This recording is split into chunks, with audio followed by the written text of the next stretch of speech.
Dr. Klaper, welcome back to Melbourne. It's fantastic to see you again. Thank you so much. Fantastic. It's great to be here. We've welcomed you with showers, which is probably a 180 from your typical Californian weather that you experience. But look, you've got to have some variation in life, don't you? Absolutely. It makes everything green. It's It does wonderful. indeed. It does indeed. Mm-hmm. Dr. Klaper, thank you so much again for having the time to have an interview today. Sure. I want to talk a bit about plant-based medicine and particularly why it's important, and also why young doctors should be hopefully incorporating it into their practice.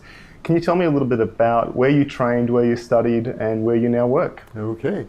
Well, I had a conventional medical education. I graduated from the University of Illinois College of Medicine in Chicago, one of the top 10 medical schools in the United States. And I received a solid medical education, did a year of internship in Vancouver, straight medicine, and then took, in preparation for rural medicine, I took additional training in anesthesiology, surgery, orthopedics, and obstetrics at the University of California, San Francisco. I was a pretty well-equipped primary care doc, and for the first 10 years of my practice, worked in operating rooms, emergency rooms, general practice offices, dealing mostly with acute care medical issues. But as years went by, I realized that I really wasn't being much good to my sickest patients. They're overweight, they had high blood pressure, diabetes, clogged arteries, inflammation of various tissues. I really didn't know what to tell them. Every time I looked in the medical text for the cause of high blood pressure, the cause of diabetes, I'd run into these two words, etiology unknown. We don't know what causes these, but work with these medicines, and when the smart guys in the lab figure it out, we'll give you the magic pill. And I didn't know what to tell my patients. They were getting more obese and sicker, and I was just hoping they wouldn't have their heart attack when I was on call. And that was a pretty sad state to be practicing medicine in. I left general practice, went into anesthesia, and did almost 2 years of an anesthesia residency, and found myself in the operating rooms on the cardiovascular anesthesia service.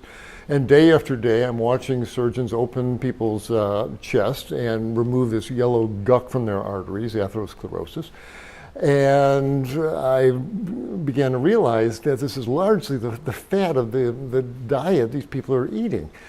And my dad died of clogged arteries, and I knew I was going to be laying on that operating table with that striker saw going up my sternum, and I sure didn't want that. And the studies were already, this is the early 80s, and the studies were already starting to show up in the books that an animal-based diet, meat and dairy and cholesterol are the major culprits, and a whole food plant-based diet can melt away these plaques. Dr. Dean Ornish was starting to get his works in the literature. But Dr. Frey Ellis back in the 70s published a study of this fellow who had bad angina, went on a vegan diet, and he's climbing mountains 6 months later.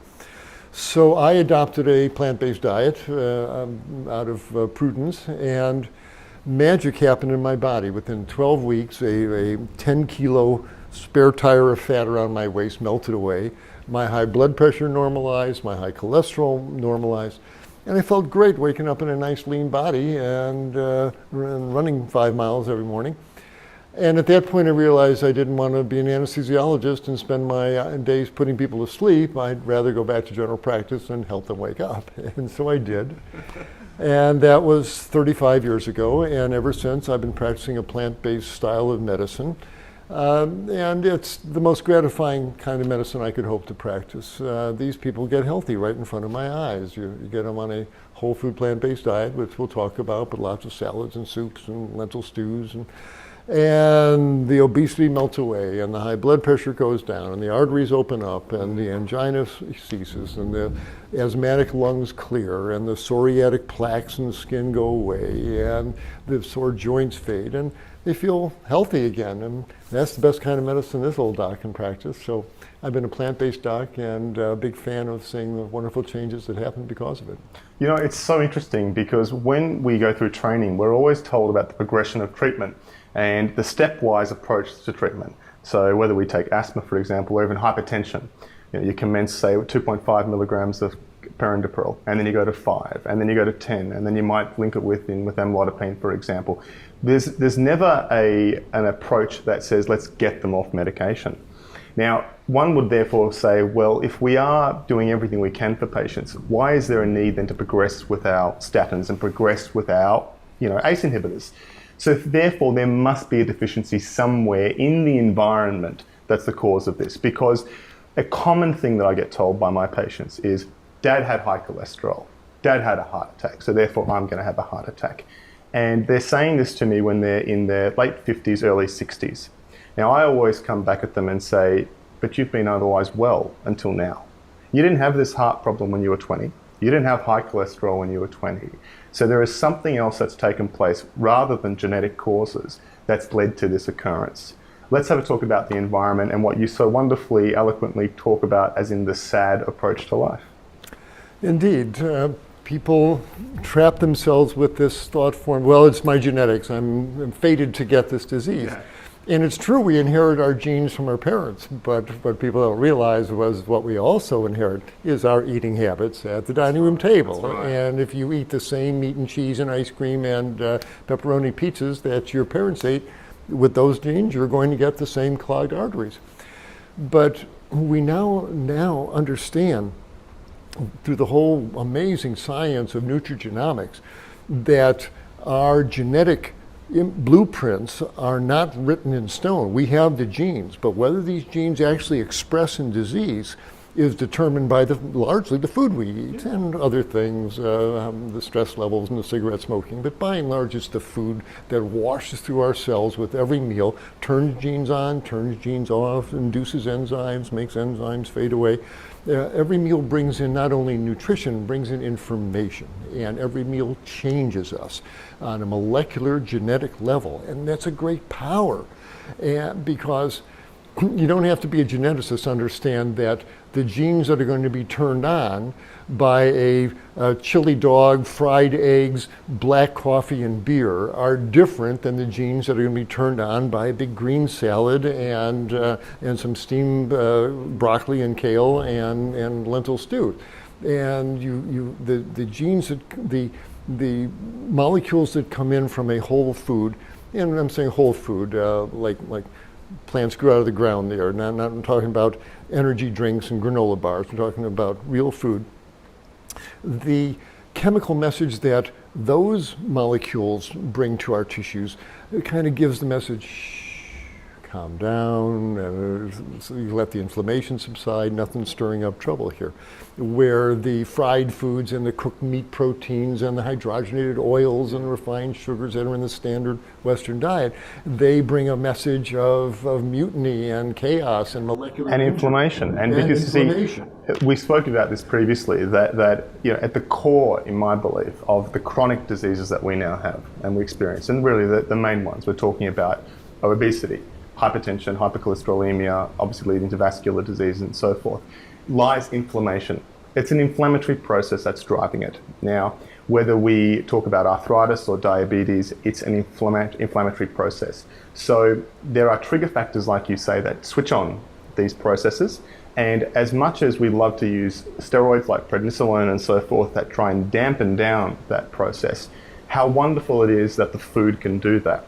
I have this saying to my patients when I am talking to them about this. I say to them, when you were 8 years old and you would fall over and you would graze your knee, now within 2 or 3 days it would be completely healed. Genetically, that repair mechanism has never ever been lost. Every cell in the human body still has that blueprint, that wonderful genetic blueprint that they open up and say, right, we need to repair the cell by doing this, repair that. What unfortunately, in my view, takes place is that for 3 times a day, over the many, many, many years of life, those repair mechanisms or that repair blueprint gets slightly dirtied, slightly messy. And so therefore there is this reduced capacity to heal.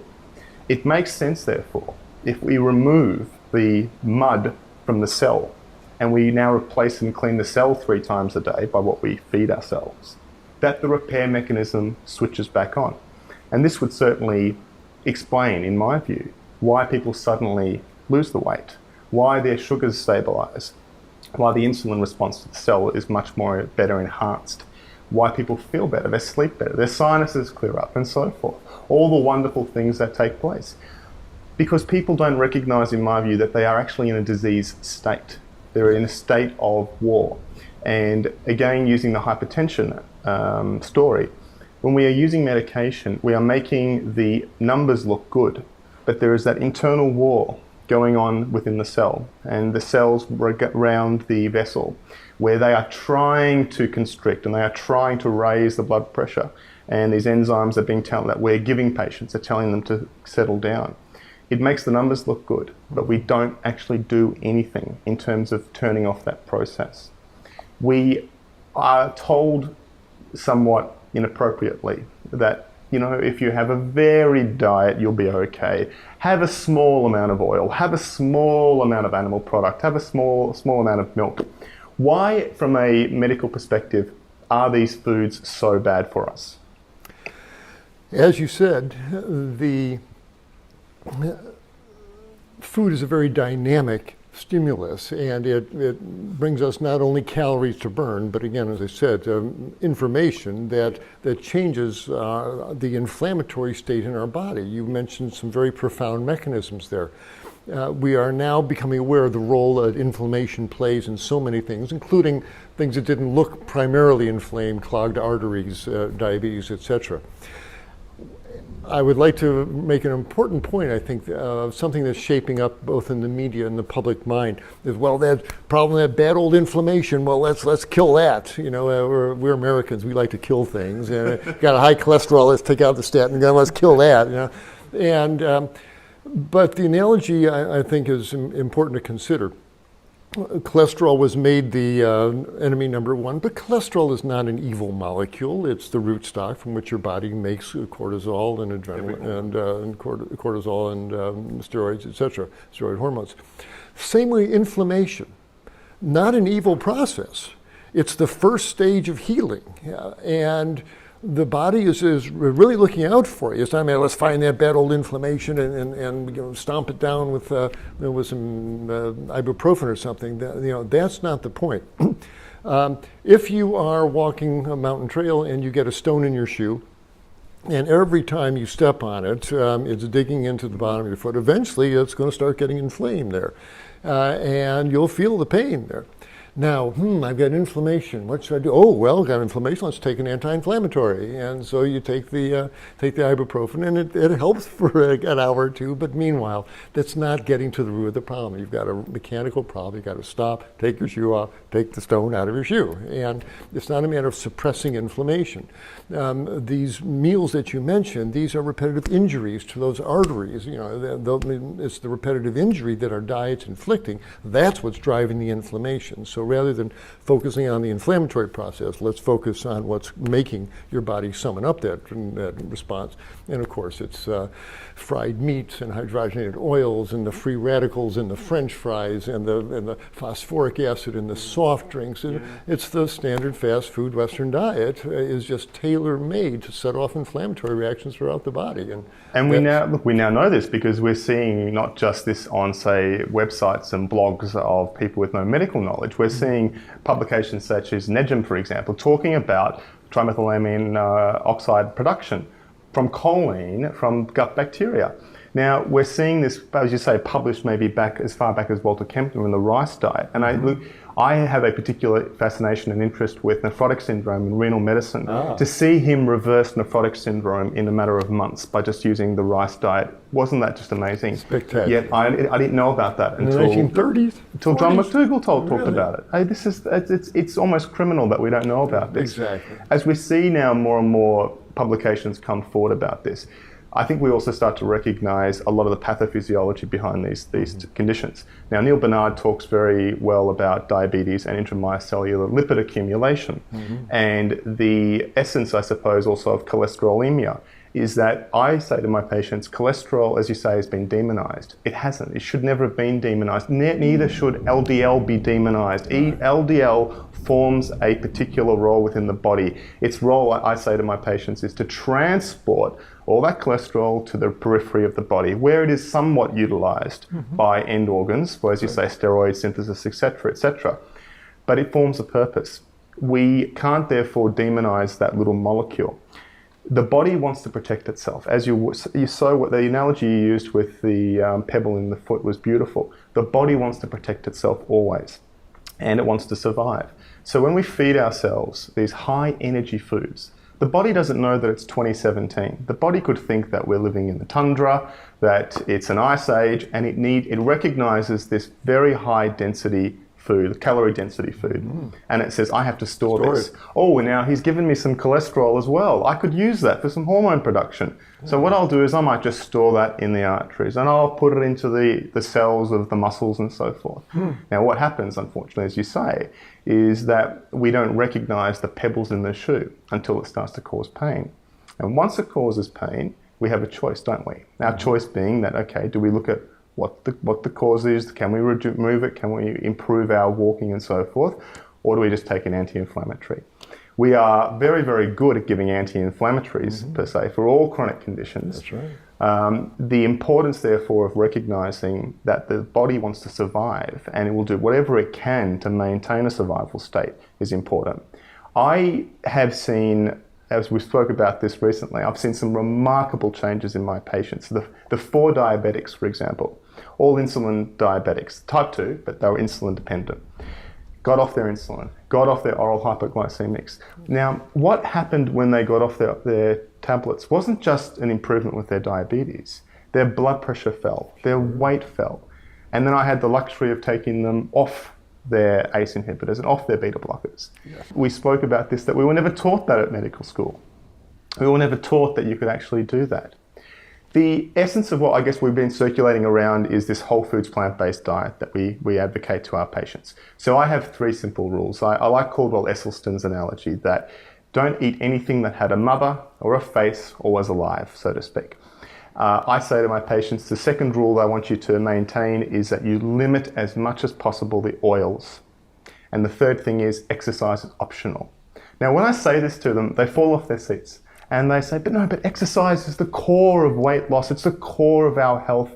And I have to limit my calories and I've got to exercise. And I say to them, let's repair the body first and see what happens.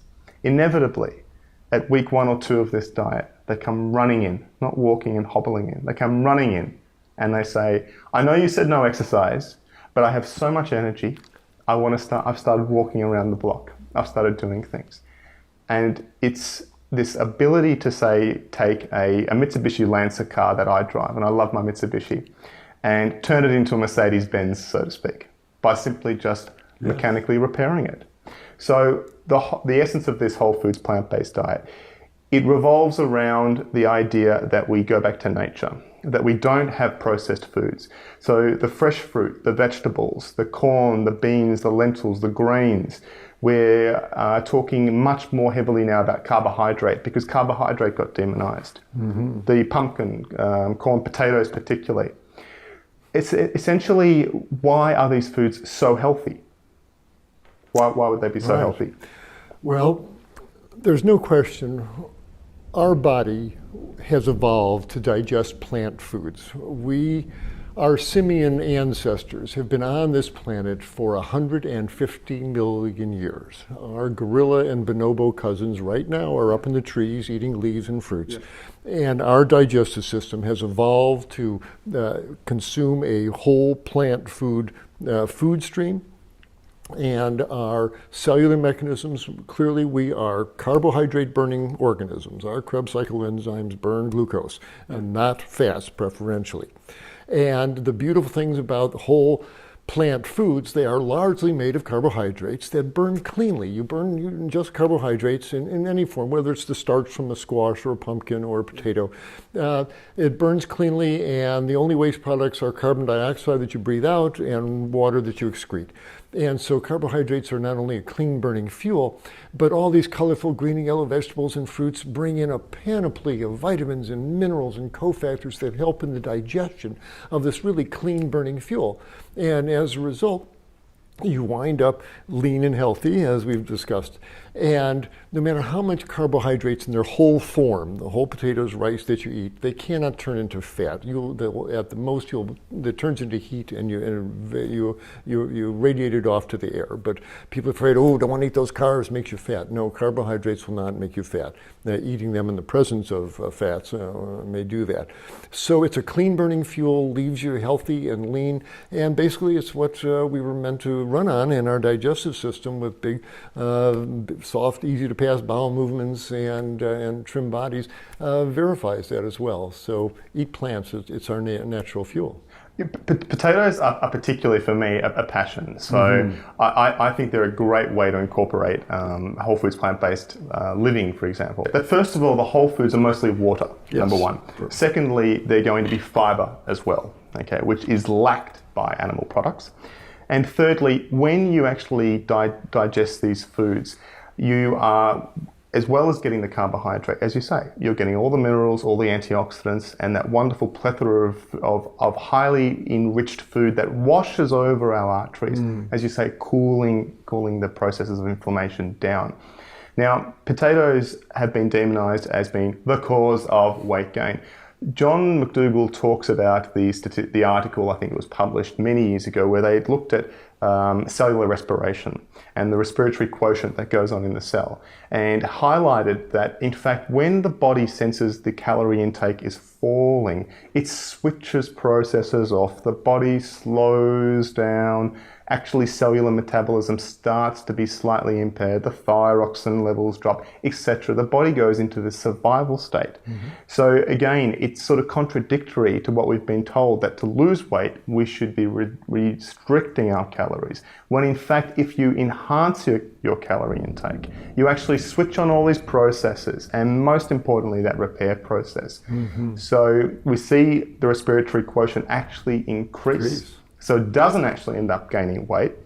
I think the statistic was something to the point of 20 or 30 whole potatoes have to be consumed for 4 months before you gain 1/4 of a kilogram of fat, in terms of, about half a pound of fat.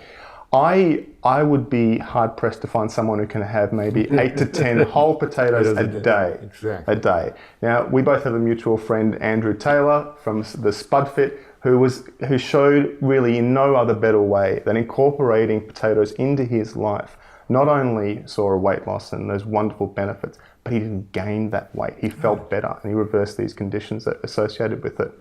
A very, very interesting story with him is that he showed his results periodically through his year. And at one point he showed his iron levels, and the ferritin and the iron saturation had increased. Okay. And I rang him up and I said to him, "Oh, you've had an iron infusion, have you?" I said, "Oh, that's okay, but if you've had an iron infusion, it sort of defeats the purpose of what we're trying to say." And he said to me, "What are you talking about? What iron infusion? I don't know what you're talking about, mate." And I said, "But your iron levels have gone up. Everything's improved." He said, "Oh, I don't know what that means." And that to me was one of the key points. I thought, bang, there you go. The whole foods have everything we need, exactly. Whether it's just the potato, but what we can wonderfully do is incorporate corn, these other wonderful foods into the diet. So we see the cellular repair processes take place.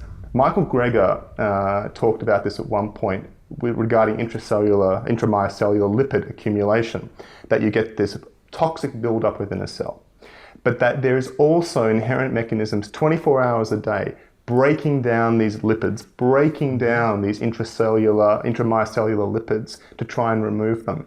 That to me explains why people repair themselves, why we get an improvement in our health.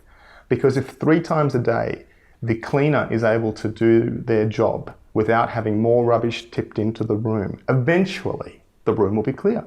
Now it may take a week, could take a month, but eventually the body will repair itself. We have spoken before briefly about fasting. Now, can you tell me a little bit about fasting and perhaps the miracle that fasting is? It's really a remarkable phenomenon. At True North Health Center, where I work, it's a converted apartment complex. We have 24 apartments. We can have an inpatient census of 48 folks. And they bring us the usual diseases: obesity, diabetes, clogged arteries, and a lot of inflammatory joint disease, etc. And again, it's from eating the standard Western diet, and all they really need to do is eat a whole food plant-based diet, and eventually they wind up healthy. Nobody really needs to fast. But we find that if the person meets certain basic criteria, they're not on medications that they can't stop, and they don't have severe kidney disease or type 1 diabetes. There's a couple of medical contraindications, but by and large, if the person's a suitable candidate, and we have them start drinking water, 6 to 8, 14-ounce glasses a day, within 72 hours, they go into ketosis, and the body shifts into a remarkable gear of cellular conservation. As you mentioned, thyroid function slows down, the body wants to conserve every precious calorie. But it also starts looking for things to throw into the cellular furnace to burn, because no more calories are coming in orally. So the body goes into this phenomenon called autophagy, where it looks into cells for junk DNA and old oxidized starches, and it grabs them and burns them. There's an internal purification on a cellular level that's quite scientifically documentable. And a number of other remarkable changes happen that we're only beginning to understand. If the body thinks it's starving to death, one thing that it doesn't want to waste energy on is running inflammatory reactions. So it turns off inflammation. And we see this within 10 days. I had a woman with rheumatoid arthritis. I came into her room making rounds, and she had tears going down her cheek. And I said, are you in pain? She says, no, this is the first time I've been able to close my fist in 10 years. It's wonderful. And so the anti-inflammatory properties are very marked. And also, teleologic reasoning, but if you're starving to death, something else you don't want to waste calories on is running a malignant tumor. That's a complete waste. And so malignant tumor growth, prostate cancer, breast cancer slows down. We've had 2 cases of lymphoma melt away. And it turns out that the body doesn't, as I said, don't want to waste energy on malignant tumor growth. So it releases molecules called sirtuins that silence the tumor-expressing genes. And so the body has this amazing anti-cancer gear it can shift into. The fasting unleashes all of this. And so it's a remarkable therapeutic tool. But as I make very clear to my patients in my lectures and videos, as powerful as the fasting is, what really matters is what you eat after the fast. It's the food stream day after day, week after week, month after month, washing through your cells that creates a lean, healthy body, or one with lots of disease processes. So during the fast, we send our people, even though they're fasting, we send them to cooking classes and food demos and have them watch videos and learn how to make this food at home. So when you come off the fast, you don't fall back into chicken and cheese land, because if people do, Cinderella turns back into a pumpkin within days. It's shocking how quickly the joints start hurting and the lungs start wheezing and the blood pressure goes up. The water fast is a jumping off place to a whole food plant-based diet. But it does have remarkable therapeutic qualities, so much so that healthy folks who can do a fast, we are encouraging what's called intermittent fasting, that everybody, if you're basically healthy, not in kidney failure, etc., everybody could do a weekend on water once a month from Friday to Monday, up to 5 days. A 5-day fast every month on water, I think would do wonderful things for the population in general and individuals. So everybody can take advantage of the fasting phenomenon. If they go to my website, drklaper.com, all spelled out DOCTORKLAPER.com, and click on webinars, I have one on fasting and how to do a good water fast. And that was actually what encouraged me to do my water fast. So when I first met you early last year, I think I said to you, one of my first words were, I've just come off my 8-day water fast. I remember. And I remember how wonderful I felt. It was important though to recognize, isn't it, that when you do water fasting, it doesn't mean that you can still go around running a marathon and doing things. Because in fact, it's fasting that has been used inappropriately by weight loss advocates. And what we're talking about, the quick salesman who says, I can make you lose weight easily. Now, we know the mechanisms behind the low calorie, or what people would think about the low carb, high protein movement. which is the next part I want to talk about. Incorporating fasting, what they essentially are saying to people is reduce your calorie intake, then we will make you work out so much and so hard that your body, when it starts to breaks down protein, breaks down every single aspect of your body. It is crying out. And I, again, link that back to the idea of like trying to drive a car on no petrol. What we are doing to the engine is cruel. So what we are doing to the body when we put ourselves into this low carb, high protein state of dietary intake is a cruel state. We are no doubt wrecking the body. I don't know anyone who can look me in the eye and say they feel better. They may feel this slight elation with the ketosis at day 1 or day 2, but it very quickly falls away. They don't have the energy, they don't have the good sleep, and they certainly don't have the good mental health. They're often very unwell and very mentally depressed. They trickle out from that arena, and they then come into this idea of the high carb movement based around whole foods. So we're not talking about processed sugars, we're talking about the whole food, the potatoes, the corn, and the pumpkin, and they revitalize themselves and they feel so much better. As doctors, we're very good at getting that blood pressure down. We can give you the strongest tablets and we'll have it down. We can have you have that cholesterol down to absolutely 0 by giving you as much statin as we want. We're very good at being able to understand the mechanism behind these so-called benefits of the low-carb movement.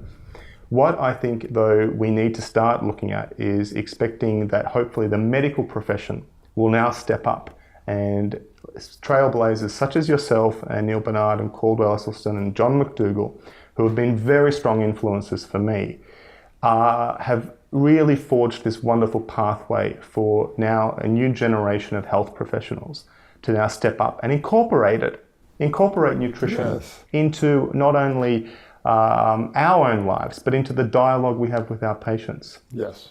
What's your message to a young Dr. Klaper who today is graduating from university? And I will preface it by saying I'm very, very defensive of the medical profession. You and I know exactly what it has entailed to go through medicine, how hard we worked both before and during the training. I understand why there aren't many doctors who believe in plant-based health. There is no conspiracy. There is no payments from the drug companies. That this kind of garbage that exists is insulting. But there is very, very thick textbooks like Harrison's and Guyton and Hall and Last's, which we all have to learn, and Netter's Anatomy. Those books take up a lot of our time, so much so that the medical curriculum that I think is now taught would be so much more heavily dependent on findings of the last couple of years compared to what I learned, that there's no time for nutrition training. It's just no time. So I don't like people who, for example, want to blame doctors for not knowing this. Right. But we now have this remarkable ability now to incorporate it. So what is your message to that young Dr. Klaper? Oh. Well, first realize that there's a book long ago, Everything I Need to Know I Learned in Kindergarten. Same thing. Hippocrates told us on day 1, let food be your medicine. And we don't, we let that blow right by. Stop.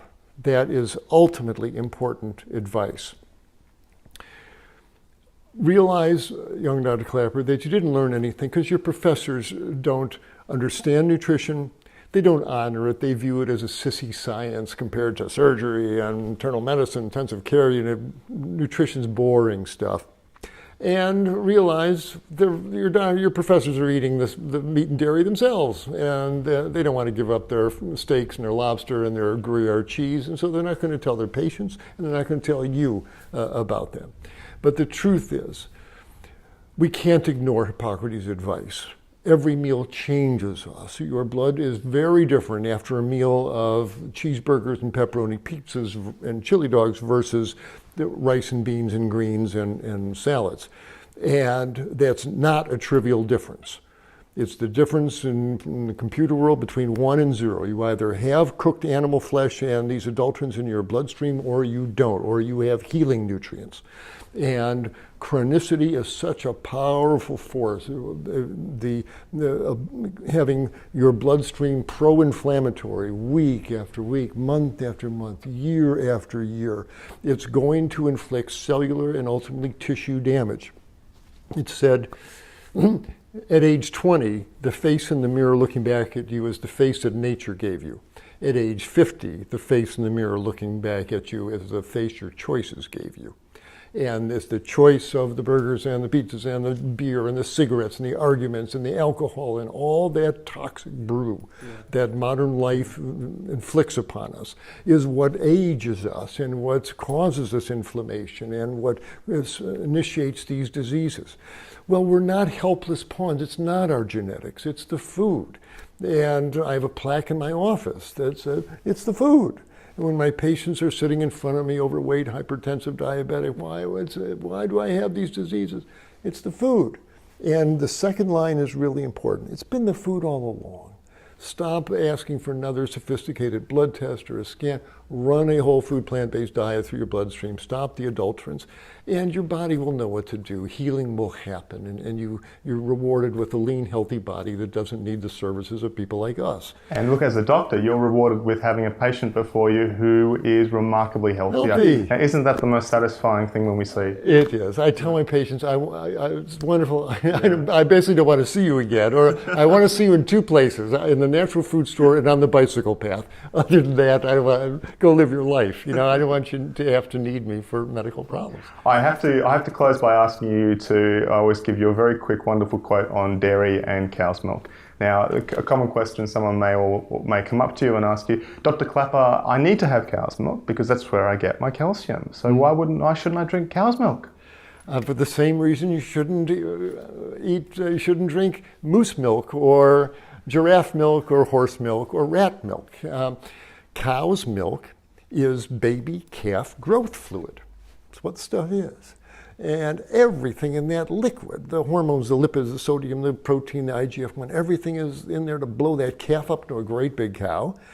And it will have adverse effects in our body. It does the same thing in people, but it's full of growth promoters. It promotes cancer growth. It promotes breast lumps and big prostate glands. And if you're a baby calf, you want a liquid that's full of growth factors. You're an adult human being. You need liquid full of growth factors, like again, a fireman needs to pour gasoline on his fire. So look in the mirror. If you got big ears and a long snout and a tail and you're a baby calf, enjoy your milk and cheese. But if you're not, then there's so much else to pour in your cereal, these almond milk and rice milk and all these confections. They're not the healthiest foods, but at least they don't have the estrogens and leukemia viruses and all the things that are in cow's milk these days. So free yourself from this idea that we have to have the milk of a cow. It's really silly. And to be told you must drink the milk of a cow every day for the rest of your life, that's not helpful advice to give to a patient, to say the least. It's certainly not, and the fallacy that it uses is that that's the only source you can get it from. Well, the cow got its calcium from the ground. That's where it got the minerals from. Just like the fish that swims in the ocean, it got its omega-3 from the plants. That beautiful ratio of 4:1, the omega-6 of 4 and the omega-3 of 1. That I suggest is the way the concrete and mortar is perfectly aligned so as to create that cell wall in the beautiful ratio. Mm-hmm. The modern Australian and the American diet has a ratio of around about 20 omega-6 to 1 omega-3. Again, when I use this analogy, it's like having very, very, very poor mortar, and how can you expect your bricks to stay up in your house as they can? How would you expect them to be in the cell the same way? Nature has it figured out for us, and all we have to do is be out there and enjoying it. Indeed. Fantastic. Michael Klaper, thank you so much for your time today, and it's been wonderful to see you again. Welcome back to Australia, and we hope to see you again soon. Oh, same here, and thanks for this great service to your watchers. Fantastic. Thank you very much. Take care.